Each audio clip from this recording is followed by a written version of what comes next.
skanking, and the man will keep rocking. Everyone feeling good in Honolulu tonight. You feel alright? Cocoa from Jamaica, and all the people from California. Some from Honolulu, they make the dance on. Cocoa is singing, step by step is playing. If you love cocoa, please step by step, let me hear you say yeah. Say yeah. Say whoa. Whoa. Tune in, cocoa in Honolulu. Again, the tune in. Cocoa taking along. Okay.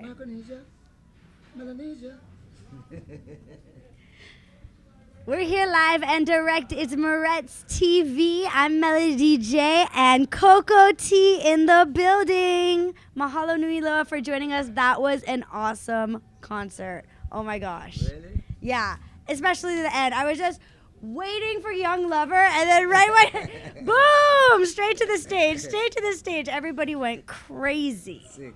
Thank you so much. How do you feel? It's your very first time in Hawaii. Well, as long as the people feel good, I'm feeling irie. Maybe it could have been better, but the people said they love it, so you know what I mean. It's how it is. We work with it like that. So it's your first time in Hawaii. What do you think? It's nice. It's great. It's like I'm in Jamaica, not the warmth of the island, the space and things like that. We love it. It's like we're home. You know what I mean? So we like it like that.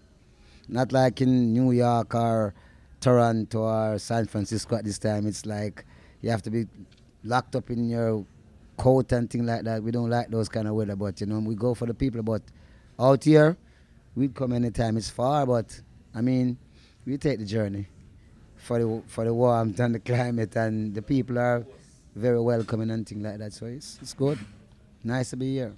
Well, thank you so much for coming. How many flights was it? Like 3 flights to get out here. Thank you for joining us. Like, the concert was so much fun tonight at Hawaiian Brian's. We've got more shows coming up in Big Island and Kauai.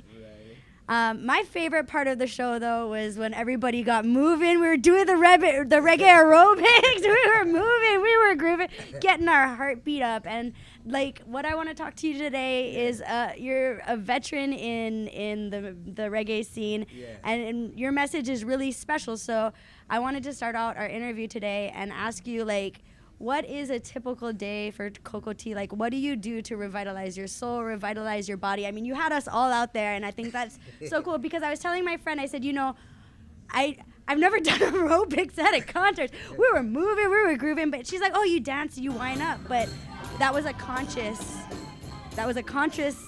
get your heart beat up. So tell me a little bit about what it's like in your life and what you do to stay up. I'm always like active, you know what I mean? Active, keep the blood flowing and things like that. That's a typical day for me.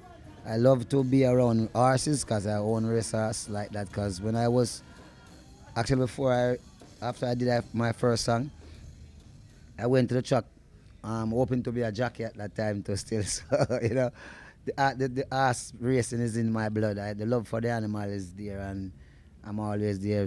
Majority of the time when I'm in Jamaica, I run on the racetrack, run with the horses and things like that. You know what I mean? Just run, exercise, and I'm a man who love to keep fit, you know. Yeah. It's a typical day, yeah. Yeah, that seems like you're a key to success. The what do they call it? The syrup of the youth. Yeah, because that's what I know. They're saying that for you to be successful in life, you gotta be physical, mental, and spiritually prepared.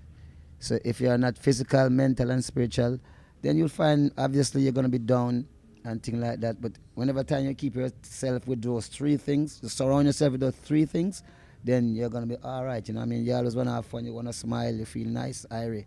You're not suffering from arthritis and diabetes and hypertension and all these things. You try to get away those things, so you know you have to be physical, mental, and spiritually prepared. spiritual, mental, physical, and that is the fountain of youth right here with Coco T. Yeah. So tell me about the new album.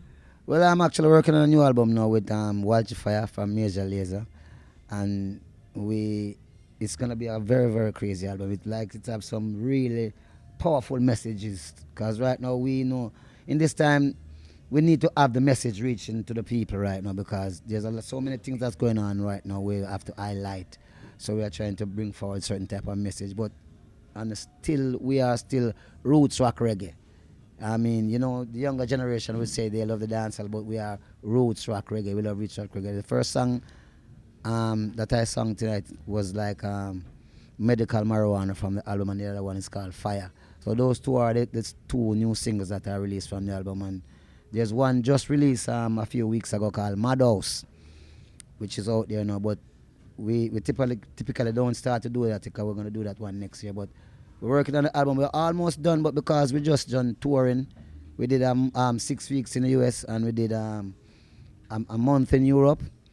So we were out there and now we are back for 2 weeks. Now we did 2 shows in San Francisco. We're doing 3 in Hawaii and we're going back for 4 more in San Francisco. Then LA, Oakland and San Francisco, and then we're going home. And so next year we continue to work on the album.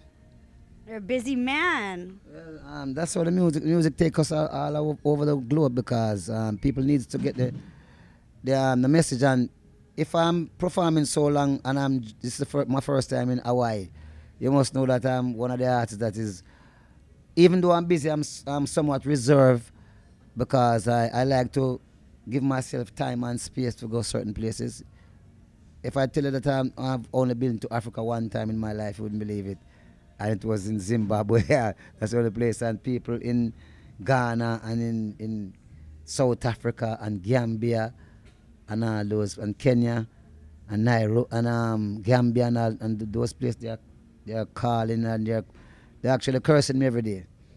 It's actually been 5 years now since I've never been to London, so you must know how I'm a person who take my time to do my thing.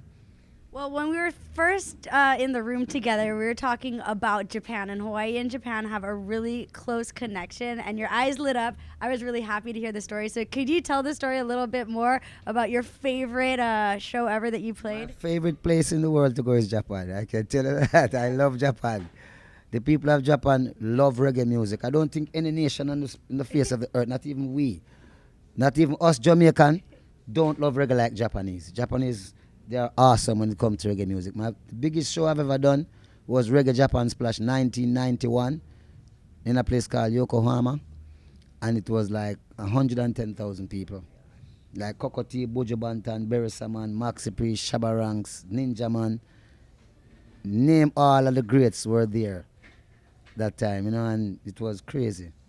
I saw people fainting like it was a day that it was rainy and like about 60 degrees.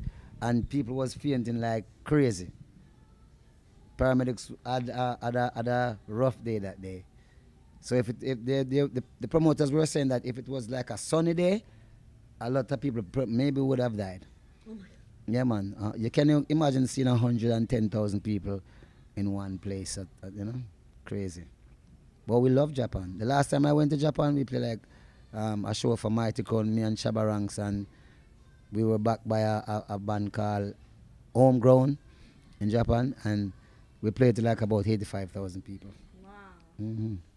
So you talked about some of the great artists that you've worked with, some of our senior artists, and you've talked about some of the new up-and-coming people like Walshy Fire, the new generation of music.